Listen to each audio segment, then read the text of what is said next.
All rise, veuillez vous lever. The International Criminal Court is now in session. L'audience de la Cour pénale internationale est ouverte. Please be seated, veuillez vous asseoir.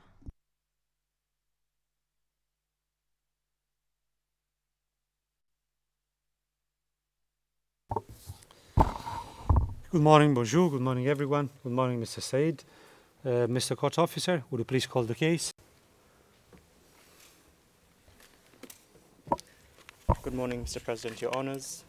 This is the second situation in the Central African Republic in the case of the prosecutor versus Mohammed Said Abdelkani, case number ICC 0114-0121.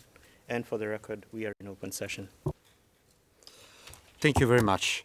So now, according to our schedule, it's the time for the legal representative of the victims, for the OPCV, to present her closing statement. You have 30 minutes, but if you need a little bit more, I will allow so, since you have not spoken before, and we want to hear the voice of the victims. Thank you very much.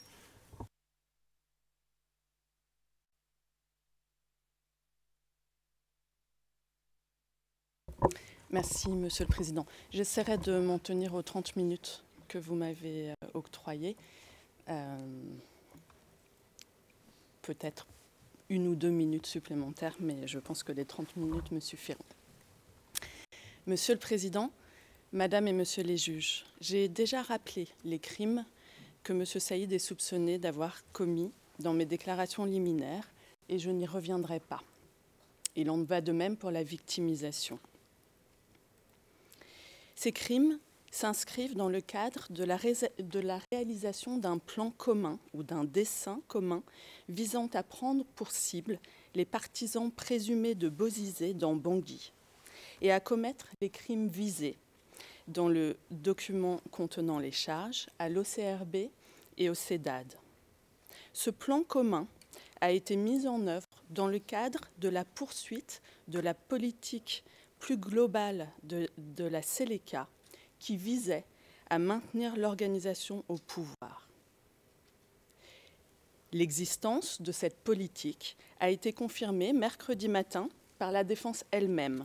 Je cite, « L'unique élément qui va rapprocher une partie de ces groupes qui opéraient indépendamment les uns des autres était leur mécontentement vis-à-vis du président Bozizé. » Il s'agit du transcript français, Real Time, numéro 5, la page 10, ligne 17 à 21.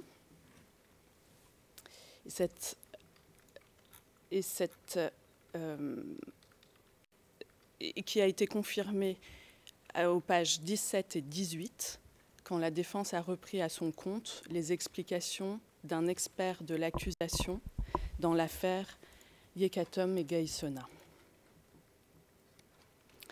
La jurisprudence récente de la Cour a établi à cet égard que, je cite en anglais, « A policy may consist of a pre-established design or plan, but it may also crystallize and develop only as actions are undertaken by the perpetrators. » À cet égard, vous pourrez voir le jugement de la Chambre de première instance 9, numéro ICC 02 04 01 15 17 62 RED du 4 février 2021 au paragraphe 26 79.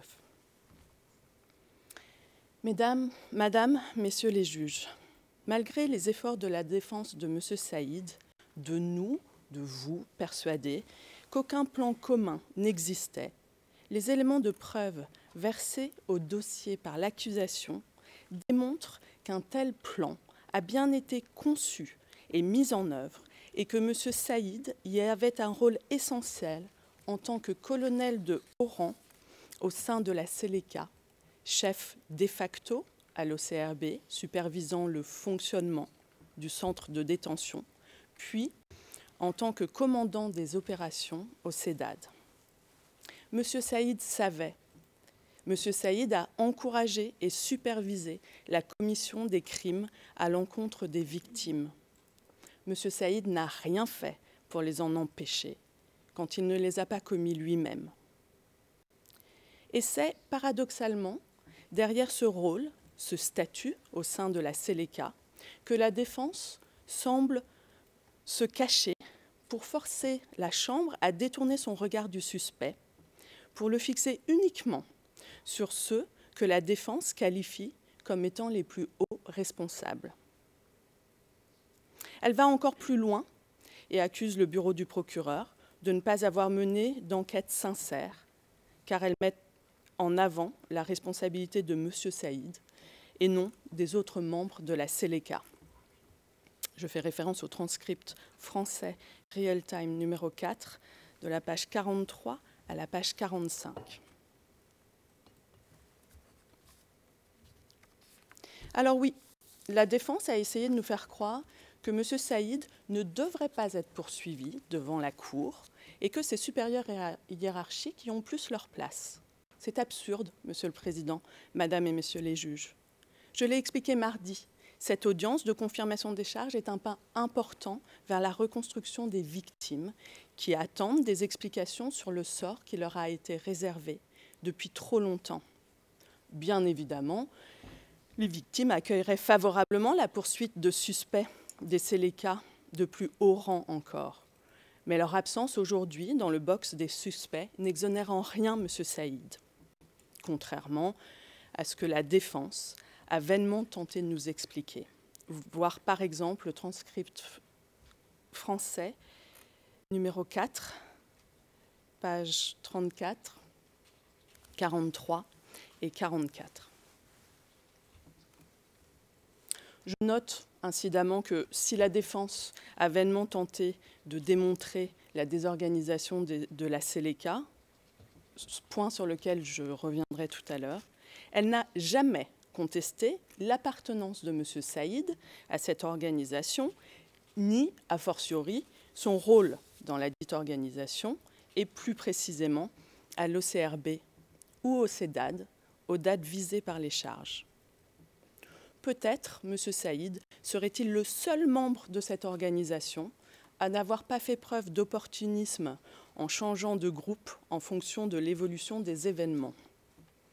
Je fais ici référence aux propos de Maître Naouri, au transcript numéro 5, français, pages 5 et 6. Sauf à tenter de vous faire croire qu'il était tout à fait, je cite Maître Jacobs, normal que M. Saïd, comme volontaire, ait pu participer à l'intendance et s'assurer que les personnes travaillant à l'OCRB, par exemple, disposent de nourriture, de moyens leur permettant d'assurer leur mission de maintien de l'ordre. Et encore plus normal que le suspect, je cite encore, ait pu participer, toujours comme volontaire, à l'accueil et au processus de triage des personnes arrêtées. Je fais référence au transcript numéro 5, français, pages 44 à 45. De plus, quand bien même les développements de la défense sur le passé colonial de la République centrafricaine et la structure étatique fantôme mise en avant par celle-ci correspondraient effectivement au contexte historique de cette affaire, voir les transcripts 4 français, Real Time, pages 28 et 29. Quand bien même, donc, ces citations correspondraient au contexte historique, ou tout du moins en partie, de tels arguments ne sauraient justifier et encore moins annihiler la responsabilité pénale des auteurs des crimes commis, notamment celle de M. Saïd. Les développements de la défense sur la signification du mot Seleka comme alliance ne sont pas clairs. En insistant sur l'emploi d'un mot et sa sémantique, la défense essaie encore de cacher la réalité. Voir à cet égard le transcript numéro 4, français, page 29, à partir de la ligne 14. Il en va de même pour les références au manque d'effectifs à l'OCRB mentionné par la Défense. Voir le transcript numéro 4, français, page 31, ligne 14 à 18. Laissant de côté ce pauvre Albert Camus et avec lui tout le malheur du monde, je rappellerai juste que la Seleka, ce groupe, cette organisation, possiblement composée de différents sous-groupes, ce qui n'en fait pas moins un groupe, se réfère elle-même comme étant la Seleka. Il ne s'agit donc pas d'un mot inventé de toutes pièces par le bureau du procureur.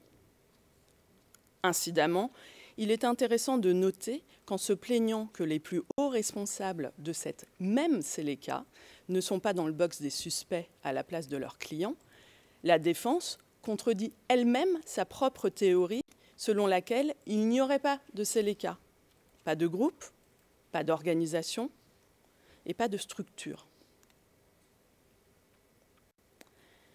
Ceci étant, Monsieur le Président, Madame et Monsieur les juges, si on devait donner un quelconque crédit au raisonnement paradoxal et de ce fait peu convaincant de la Défense, selon lequel, je cite, « les grades utilisés par des individus au sein de la Seleka, donc, ne veulent rien dire et surtout ne disent rien d'une quelconque organisation globale ou générale ou d'une quelconque hiérarchie », voir le transcript français numéro 5, page 33, ligne 12 à 14.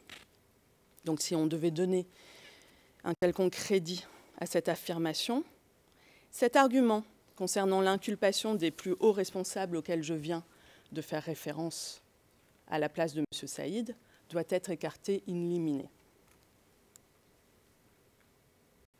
Sur ce point, Monsieur le Président, Madame et Messieurs les juges, permettez-moi d'ajouter avec force que le rejet d'un revers de la main de l'ensemble des preuves à l'encontre du suspect, qualifiées de calomnie à son encontre, dont, au dire de maître Jacquemin, il restera toujours quelque chose, n'est pas digne. Je renvoie au transcript français numéro 5, page 52, lignes 1 à 5. Les victimes ont été, je le répète, arrêtées violemment, emprisonnées et non simplement accueillies en cellules d'emprisonnement, comme essaie de nous faire croire la Défense. Elles ont été torturées pendant des jours, voire des semaines, dans des conditions inhumaines, et dont la Chambre a désormais pris connaissance. Elles n'ont pas été simplement triées, comme voudrait nous le faire croire la Défense. Tous ces faits l'ont été sous les ordres d'eux, quand non pas par M. Saïd, quand ce n'était pas littéralement sous son bureau. Au travers de ces soumissions, maintes fois répétées avant la tenue de l'audience de confirmation des charges, par exemple dans les documents 175 RED 2, 164 corps RED, à travers ces documents donc, et de sa vaine démonstration lors de cette audience, la Défense s'obstine à vouloir donner un rôle différent à l'audience de confirmation des charges que celui qui est le sien en vertu des textes juridiques de la Cour et de la jurisprudence qui en découle. Monsieur le Président, Madame et Monsieur les juges, l'audience de confirmation des charges n'est pas un procès, mais une audience préliminaire au cours de laquelle le procureur doit présenter au juge des éléments de preuve suffisants pour renvoyer l'affaire en procès. Tel que l'a souligné notamment la Chambre préliminaire 1 dans l'affaire Gbagbo, document ICC 02 01 01 11 325, daté du 14 décembre 2012, au paragraphe 22, l'audience de confirmation des charges a un objet et un but limité, conformément au régime juridique de la Cour. Cette Chambre ajoutait, et je cite en anglais, one of the core purposes of confirmation of charges is to fix and delimit the factual scope of trial. Le paragraphe 27. In fine, il s'agit donc de garder à l'esprit que la norme d'administration de la preuve moins stricte, la portée limitée des éléments de preuve et les règles distinctes d'administration de la preuve applicable au stade de la confirmation des charges, telle que l'a également rappelé la Chambre de première instance 5A du 3 juin dans un document ICC 0109 0111 1334 du 3 juin 2014 au paragraphe 14. D'ailleurs, dans le guide pratique de procédure pour les chambres, maintes fois cité par la défense lors de cette audience, les juges rappellent, je cite, « Afin de ne pas préjuger de certaines questions, ni assigner prématurément une valeur probante à des éléments de preuve qui ne seront pleinement mis à l'épreuve qu'au procès, la Chambre préliminaire devrait strictement limiter son raisonnement à ce qui est nécessaire et suffisant aux fins de ses conclusions sur les charges, page 18. Je cite encore le guide. Ce que doit faire la Chambre préliminaire, c'est vérifier que les charges permettent au suspect d'identifier les événements dont il est question et le comportement criminel allégué, afin qu'il puisse s'en défendre. Page 13. Je m'en tiens là et note à ce sujet que l'accusation a également insisté sur la portée limitée des éléments de preuve à ce stade de la procédure dans ses conclusions finales d'hier. Je fais référence au transcript numéro 5 en français, page 67, lignes 14 à 19. La défense s'est finalement contentée de répéter à l'envi les mêmes arguments au cours de cette audience. Et ce faisant, elle a fait sienne la méthode qu'elle reproche à l'accusation. Elle présente des soumissions éparses, dépourvues de fondements factuels et juridiques. Et de fait, elle échoue à s'acquitter de sa tâche qui est de présenter des observations organisées et structurées, et ce, malgré l'utilisation d'une présentation PowerPoint.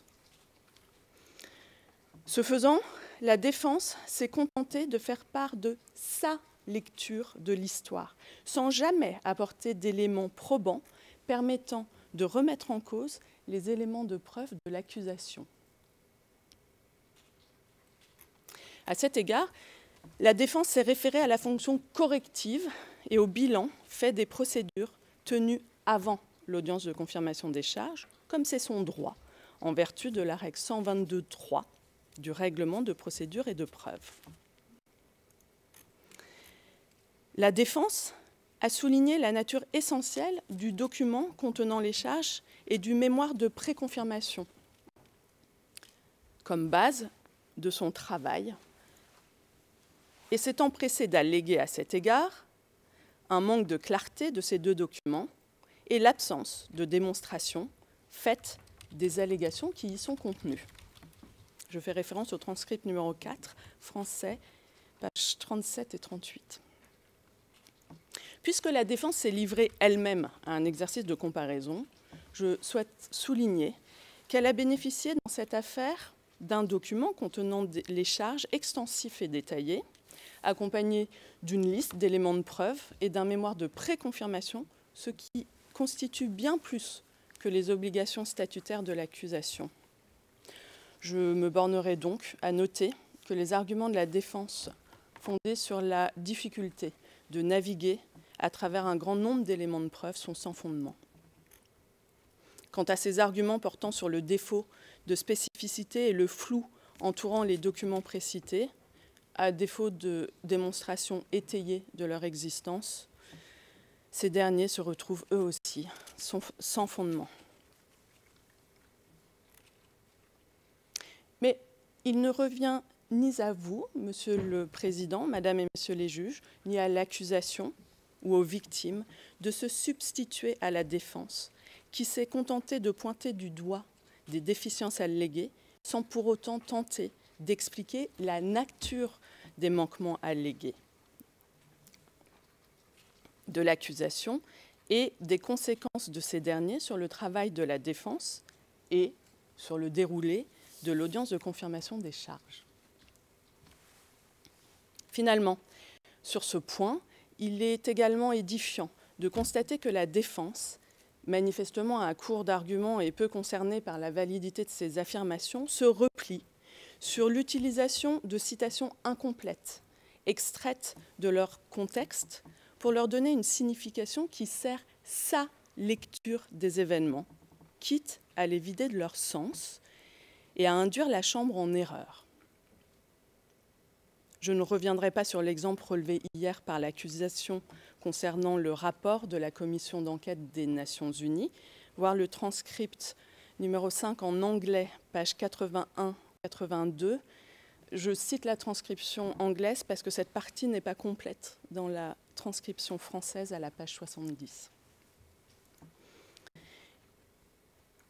Et je me référerai donc uniquement à la citation faite par Maître Jacobs hier matin de mon intervention dans mes déclarations liminaires, où mon confrère s'est bien gardé de mentionner la suite de la dite citation, qui indique comme suit.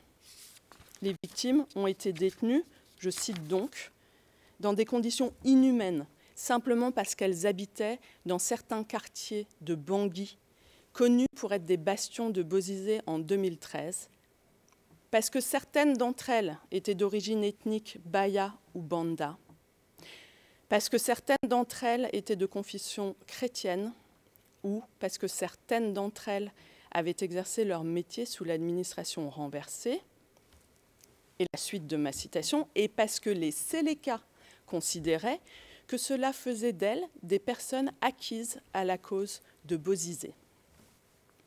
Et cette citation peut être intégralement retrouvée dans le transcript numéro 4 en français, page 24, ligne 15 à 21.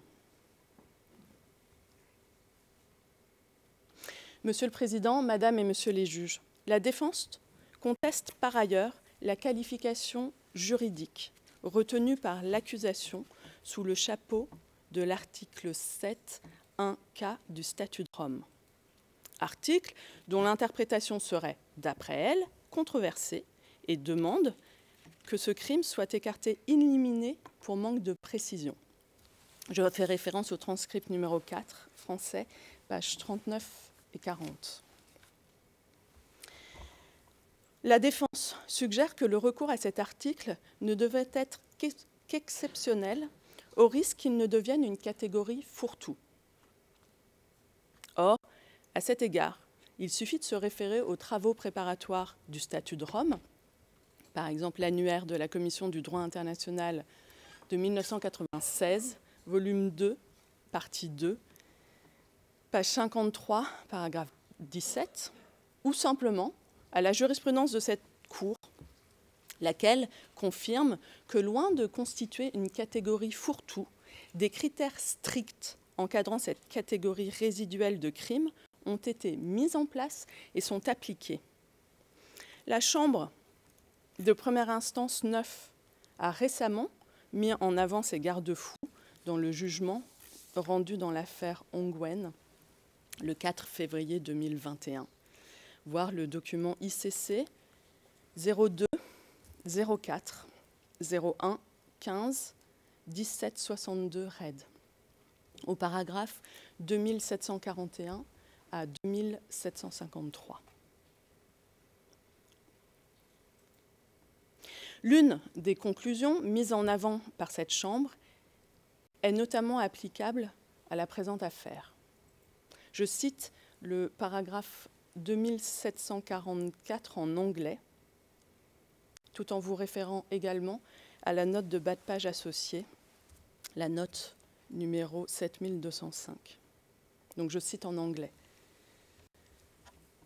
International case law suggests that serious beatings, subjection to deplorable condition of detention, and requiring persons to witness the beatings or killings of others can constitute other inhuman acts.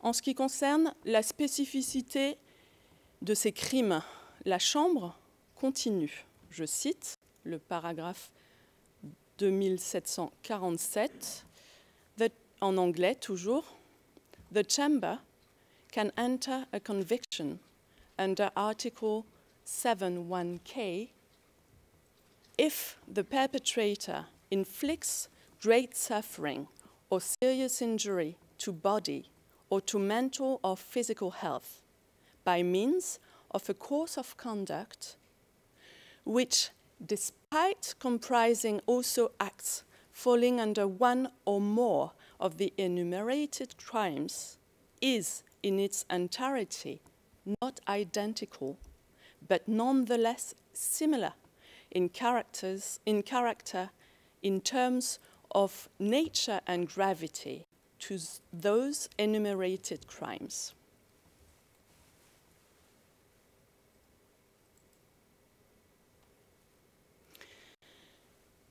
Finalement, la Chambre a également précisé qu'il n'est pas nécessaire que l'auteur des faits ait porté un jugement de valeur sur le caractère inhumain de l'acte et qu'il suffit simplement qu'il soit démontré que ce dernier savait que les circonstances factuelles l'entourant établissaient ce caractère.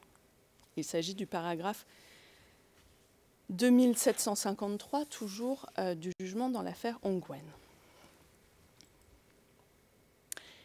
Donc, les éléments présentés par l'accusation suffisent à démontrer l'existence de ces crimes, à la fois pour les conditions de détention déplorables et inhumaines dans lesquelles les victimes de M. Saïd ont été maintenues, mais aussi, comme l'a suggéré encore l'accusation hier, pour les familles de ces victimes enlevées et détenues au secret, qui n'avaient aucune idée du sort réservé à leurs proches et ont vécu un autre calvaire, auquel s'est encore ajoutée la terreur ressentie par ces événements. Je fais référence au transcript numéro 4, français, à la page 80 à 81. En conclusion, Monsieur le Président, Madame et Messieurs les juges, l'accusation a démontré qu'il y a des éléments de preuve suffisants pour établir l'existence de motifs substantiels de croire que M. Saïd a commis les crimes qui lui sont reprochés, atteignant le seuil probatoire exigé par les textes à ce stade de la procédure, conformément à l'article 61.5 du statut de Rome. L'ensemble de ces faits ont été démontrés par l'accusation avec des éléments qui sont suffisants au stade de la confirmation des charges pour permettre à la chambre préliminaire de statuer que les charges alléguées à l'encontre de M. Saïd doivent toutes être confirmées et que M. Saïd doit être renvoyé en jugement. Je vous remercie, Monsieur le Président, Madame et Messieurs les juges.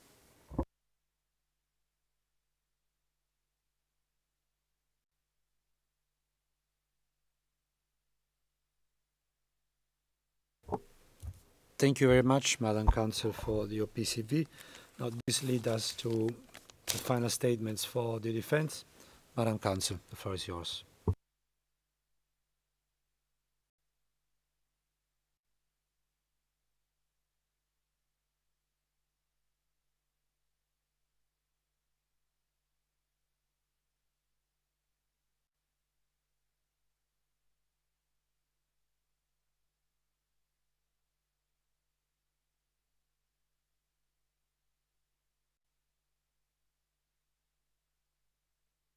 Merci, Monsieur le Président.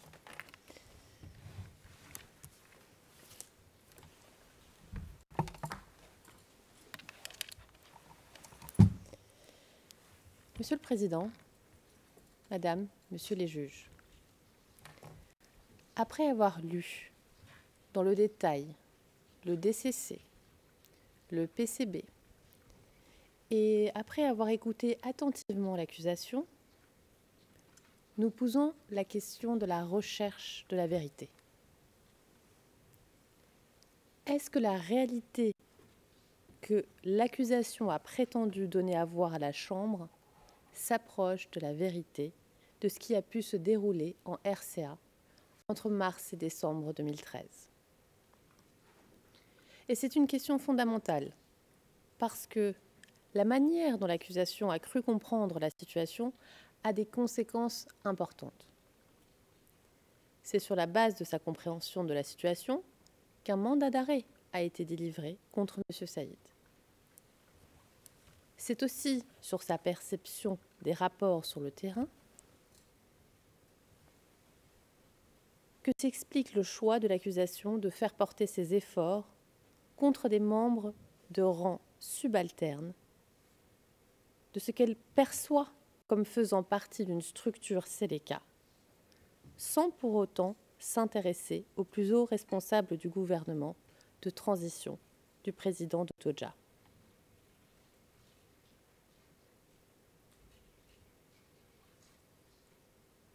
Ou même aux personnalités les plus importantes de ce qu'elle décrit comme étant la Seleka. C'est ce qui explique aussi son choix clair de traiter les anciens plus hauts responsables du gouvernement et ceux qui en font encore partie actuellement avec mansuétude. Jamais, jusqu'ici, la vision de l'accusation n'avait été discutée en profondeur, la question examinée dans sa globalité. Jamais la réalité de ce que recouvrait la Seleka ou de ce que recouvrirait la Seleka n'a fait l'objet d'un débat contradictoire.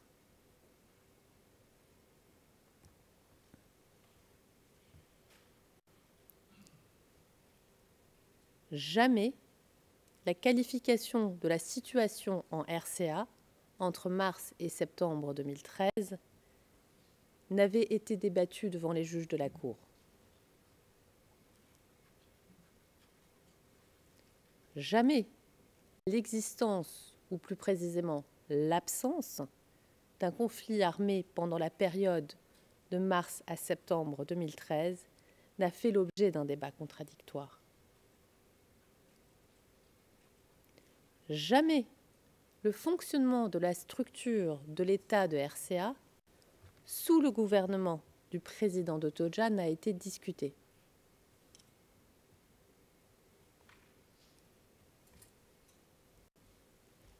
Jamais le contexte de chaos et de criminalité prévalant en RCA entre mars et décembre 2013 n'a été analysé.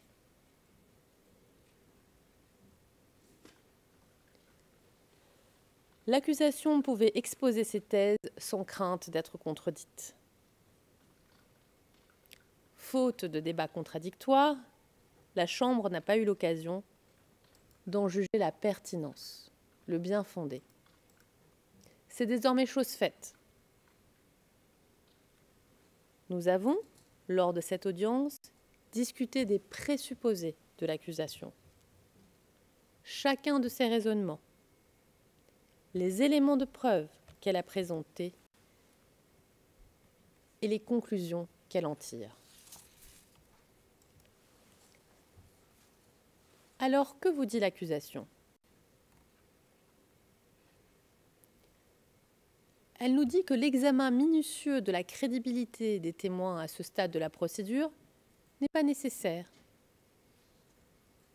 Page 67, lignes 9 à 13 des transcrits d'hier. Mais alors,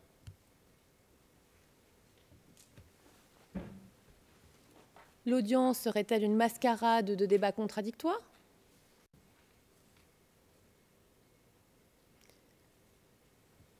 il faut bien le constater.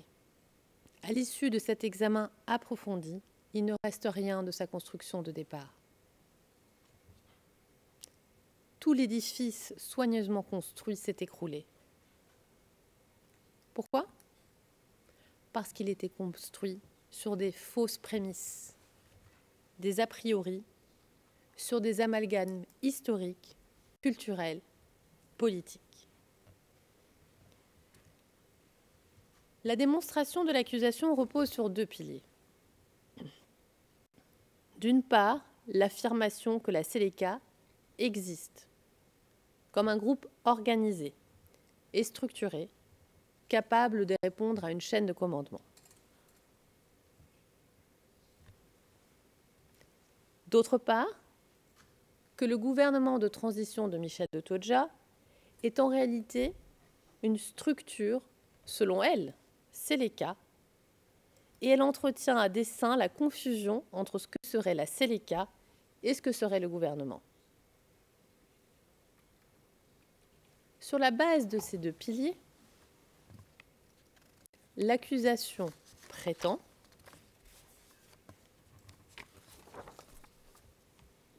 premièrement qu'un conflit armé non international aurait fait rage en RCA entre mars et septembre 2013, et deuxièmement que toutes les structures étatiques, dont l'OCRB et le CEDAD, seraient des bases de cette Seleka et donc des instruments d'une soi-disant politique Seleka. Nous avons examiné cette théorie sous différents angles au cours des débats. De notre point de vue, la théorie de l'accusation n'a pas survécu à l'examen. Et les piliers de son argumentation se sont révélés être du sable. Nous avons en effet démontré, au cours des débats, combien la tentation de facilité et de simplification a des conséquences graves et conduit l'accusation à mal interpréter les événements dont on parle.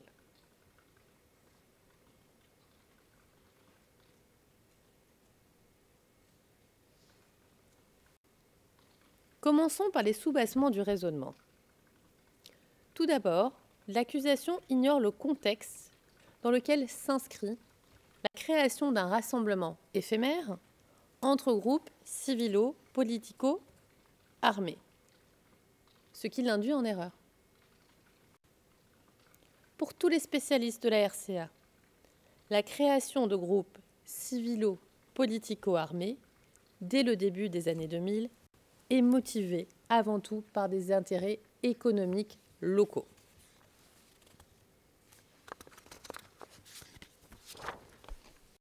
Ce sont des groupes opportunistes qui seront progressivement considérés par les observateurs comme des rébellions et qui finiront en 2012 par former une coalition temporaire.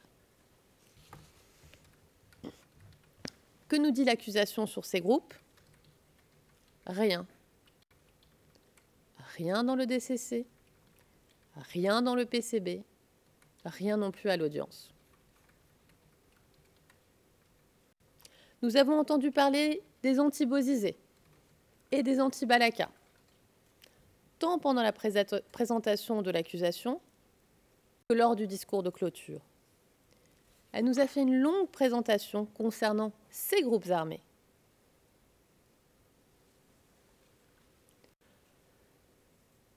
Or, il ne s'agit pas ici de l'affaire Yekatom Nguessona. Pourquoi ne pas nous expliquer ce que serait la Seleka ? Pourquoi l'accusation n'a-t-elle même pas tenté de parler de sa création ? Pourquoi l'accusation reste si discrète quand il s'agit d'expliquer qui sont les groupes qui composeraient la Seleka ? Pourquoi l'accusation n'explique-t-elle pas sa structure ? Comment les ordres seraient communiqués ? Comment les chaînes de commandement présupposées fonctionneraient ?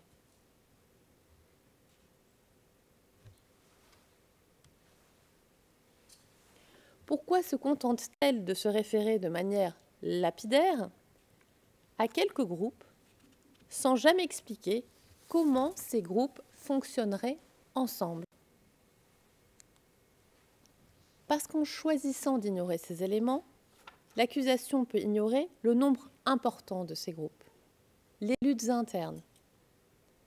Elle n'a pas besoin d'être confrontée au fait que ces groupes composent, au mieux, une nébuleuse de mécontents du gouvernement du président Bozizé.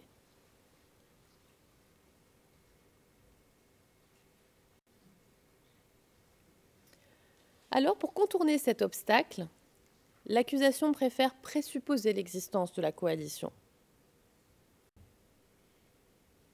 Une simple analyse des bases de la démonstration de l'accusation montre donc sa fragilité. La Séléka n'est pas une structure hiérarchisée. Elle ne répond pas à une chaîne de commandement. Elle est encore moins guidée par un objectif donné. Devant ces faits irréfutables, c'est toute la démonstration qui s'écroule. La supposée ou présupposée Séléka n'existe pas comme groupe organisé. Alors, la Séléka ne peut pas être une partie à un conflit armé et elle ne peut pas se muer en structure étatique.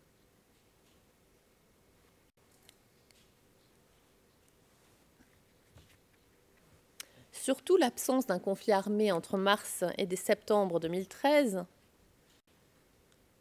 démontrée par une littérature unanime, des rapports de spécialistes sans équivoque et une jurisprudence claire. Le conflit armé en RCA ne commence au mieux qu'à partir du mois de septembre 2013. Avant cette date, il existe en RCA des troubles et tensions internes qui se traduisent par des actes isolés et sporadiques de violence. Il semble que l'accusation espère, dans le cadre de l'affaire qui nous occupe, obtenir un résultat différent que celui obtenu dans l'affaire Yekatom et Nguessona. Ce n'est pas le lieu. En l'espèce, en l'absence d'un conflit armé entre mars et septembre 2013, il n'y a tout simplement pas de crime de guerre pendant cette période. Toute allégation de l'accusation de crime de guerre tombe. Par conséquent, il ne fait aucun doute que les charges de crime de guerre devront être infirmées.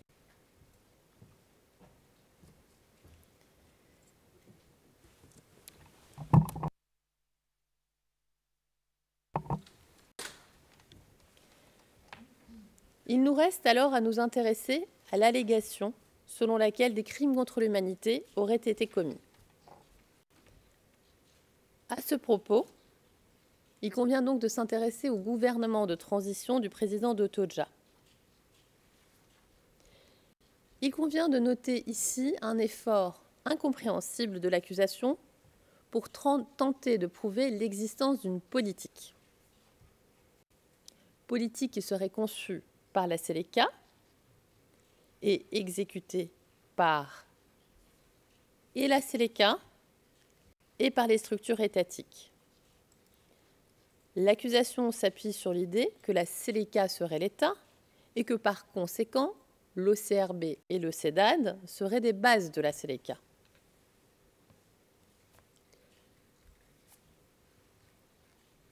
L'accusation en veut pour preuve que le décret de nomination du président de Toja, qui fait état de la nomination d'ex-Séléka à des postes ministériels,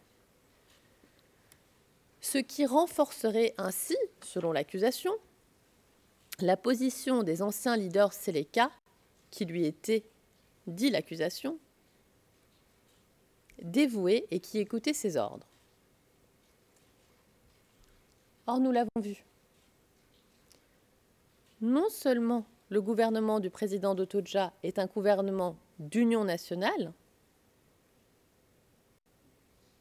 Mais en plus, les chefs des anciens groupes qui constituaient temporairement la coalition Seleka n'écoutent personne, et en particulier se moquent de la structure de l'État.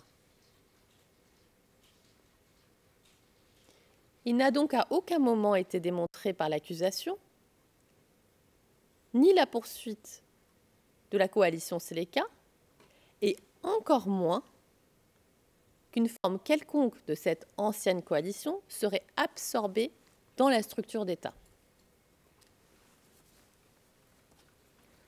Au contraire, ce qui ressort de la preuve de l'accusation elle-même, c'est l'existence d'une situation de criminalité de droit commun extrême. Et un État qui ne sait pas comment faire face à cette situation, notamment parce qu'elle ne dispose pas des moyens nécessaires.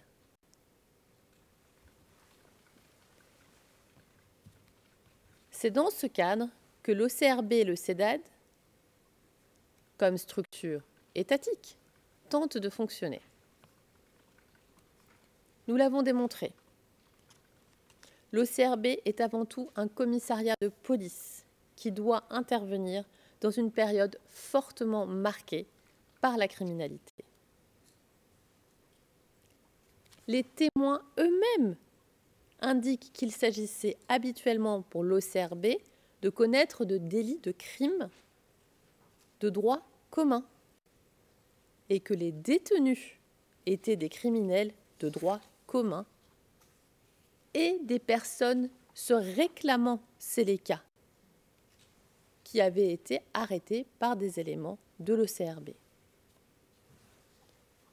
L'OCRB n'est donc pas une base Seleka, mais une structure étatique, sous l'autorité de la Direction générale de la police et du ministère de la Sécurité, qui respecte le processus juridictionnel sous le contrôle du procureur de la République. L'accusation voit dans l'existence de volontaires à l'OCRB, comme M. Saïd, qui collabore avec Mazingué, le directeur de l'OCRB, la preuve de ce qu'il s'agirait d'une base Seleka. Mais ce n'est pas une révélation. Les plus hauts responsables de l'État ont indiqué qu'il y avait un manque cruel de personnel et que les FACA avaient fui. Et qu'il a fallu attendre le mois d'août 2013 pour que certains d'entre eux reviennent et reprennent leurs fonctions. Et que même à leur retour, les structures de l'État faisaient encore face à un manque d'effectifs important. Et que c'est la raison pour laquelle il fallait faire preuve de réalisme et accepter l'aide de volontaires pour tenter d'endiguer la criminalité croissante à Bangui. Le problème de l'accusation est simple. Elle ne peut pas prouver que l'OCRB était une soi-disant base Seleka, où il y avait une structure hiérarchisée et dans lequel le rôle de M. Saïd s'inscrirait. Elle ne peut pas prouver une quelconque organisation de l'OCRB, alors elle tente de contourner la difficulté. En mettant l'accent sur les débordements qui auraient eu lieu à l'OCRB et en présupposant le rôle de M. Saïd, afin de tenter de les lui imputer en espérant ainsi dissimuler l'absence de preuves concernant la responsabilité de M. Saïd.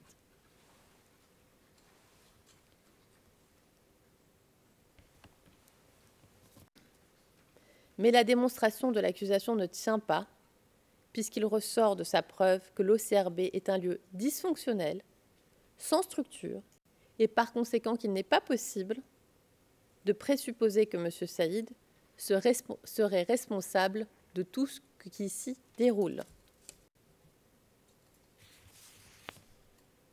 Surtout, nous avons montré que de nombreux individus y agissaient à titre personnel. Le même raisonnement s'applique pour le CEDAD.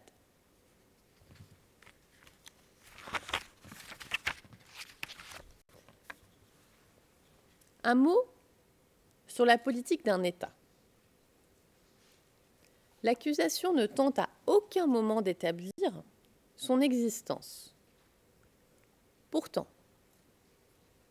l'on ne peut s'intéresser aux événements s'étant déroulés à l'OCRB et au CEDAD dans le cadre de la qualification juridique du crime contre l'humanité qu'à partir du moment où l'accusation a établi au préalable la politique de l'État, structure dans laquelle s'inscriraient alors l'OCRB et le CEDAD. Est-ce que l'accusation disposait d'éléments utiles pour déterminer si oui ou non il y avait une politique d'État? Certainement. Comme elle l'a rappelé en audience publique, en réponse à la défense qui commentait des manquements des enquêtes de l'accusation, notamment le fait qu'il manquait certains témoins clés pour comprendre la crise, elle indique, je cite, page 55, lignes 22 à 25, « Les autres témoins auxquels il est fait référence par la défense ont aussi été interviewés, y compris dans le contexte plus large du conflit. L'accusation a donc concédé publiquement avoir interrogé certains témoins clés pour comprendre la crise. Mais elle n'en tire pas les conséquences. Pourquoi ne pas se servir de ces éléments? Pourquoi ignorer les parties des témoignages qui permettent de se prononcer sur la question de la politique d'un État?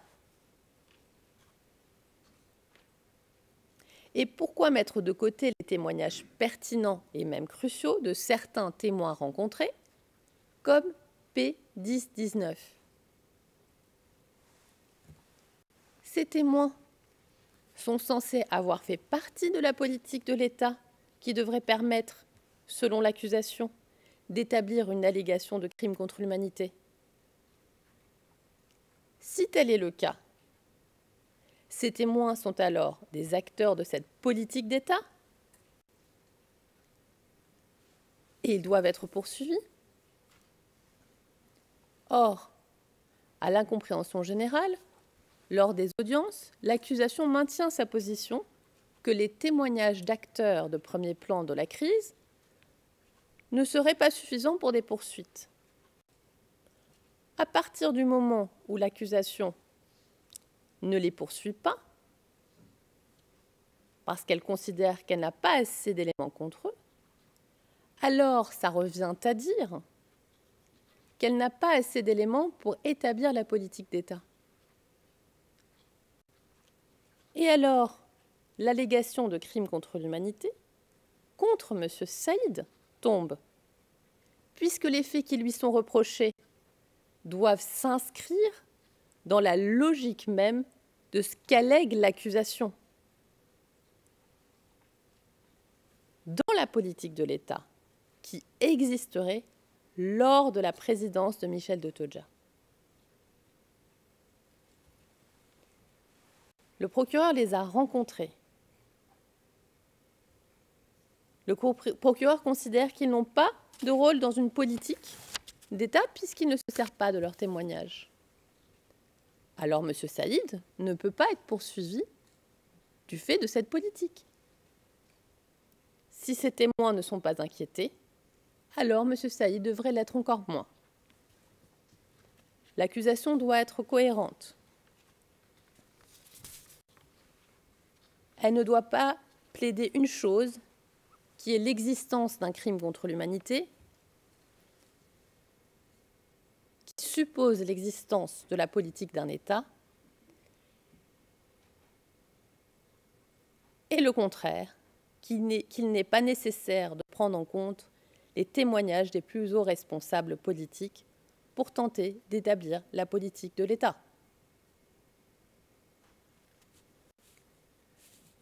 Surtout que, contrairement à ce qu'allègue l'accusation, la procureure était clairement en contact avec ses témoins dès 2013, pendant les événements.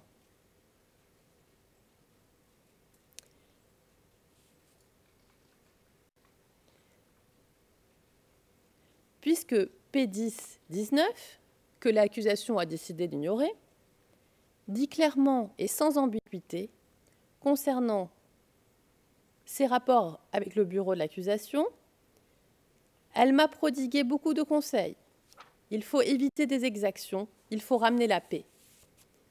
Pièce 323 de la Défense, page 1172, ligne 10-09 à 10-10. Il s'agissait donc bien de discuter des événements de 2013 avec ce témoin. La défense a pris acte de ces éléments, développant tous ses arguments sur la base des témoignages de personnes sachant dont dispose l'accusation. Puisque ce qu'allègue l'accusation contre M. Saïd revient à mettre en cause le gouvernement de Dotodja.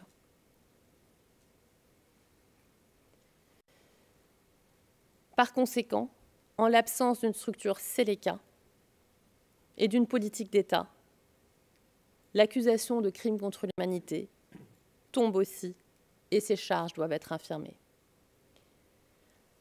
Alors, que reste-t-il du dossier qui vous a été présenté par l'accusation? Rien.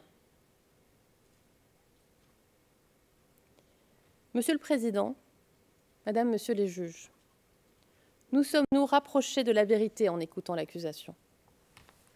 À l'évidence, non. Nous nous en sommes éloignés, car la réalité qu'elle nous a dépeinte est une réalité fantasmée.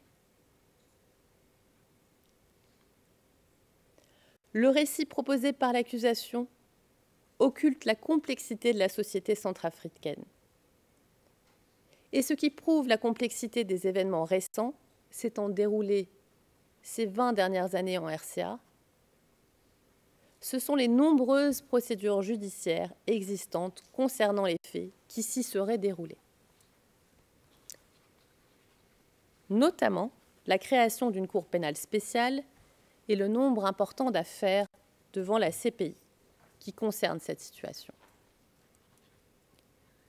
Il nous appartient donc, dans une situation et un contexte contentieux complexe, de bien distinguer entre les faits qui relèvent de juridictions pénales internationales de ceux qui relèvent du droit commun.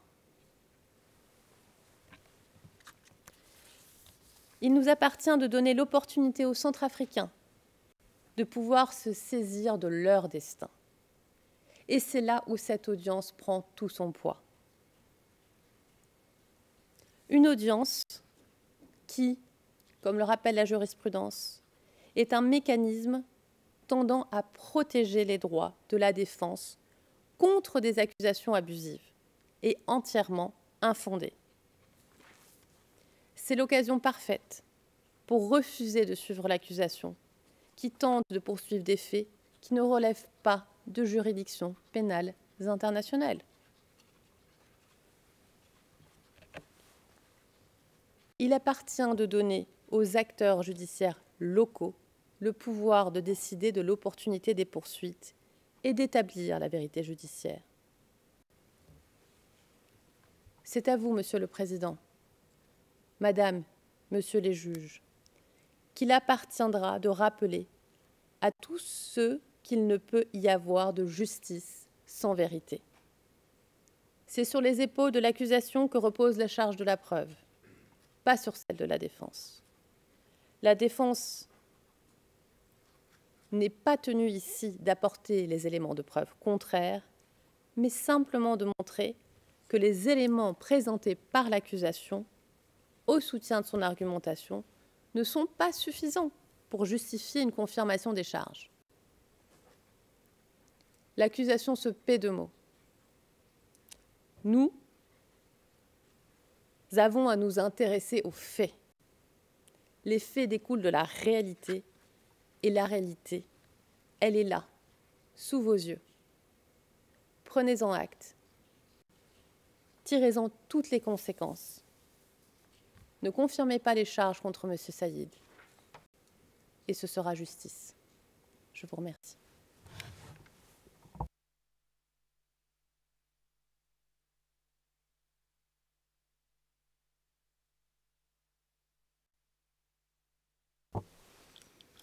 Thank you very much, Madam Counsel. Now, with the final statements of the defense, we come to the end of the confirmation of charges hearings. As parties and participants know, the decision on the confirmation of charges has to be delivered within 60 days from today. Mr. Said, you should understand then that in 60 days, the Chamber will deliver its decision on whether the charges brought by the prosecutor should be confirmed or not. This is done in accordance with Regulation 53 of the regulations of the court. I would like to thank all the lawyers of the prosecutor, of the defense, of the PCV, the interpreters for their professional work. We appreciate very much. Court reporters, technicians, security officers, and all staff and representatives of the registry for their cooperation. So the hearing is adjourned, and we wish everyone a pleasant day. Thank you. All right, we have levé.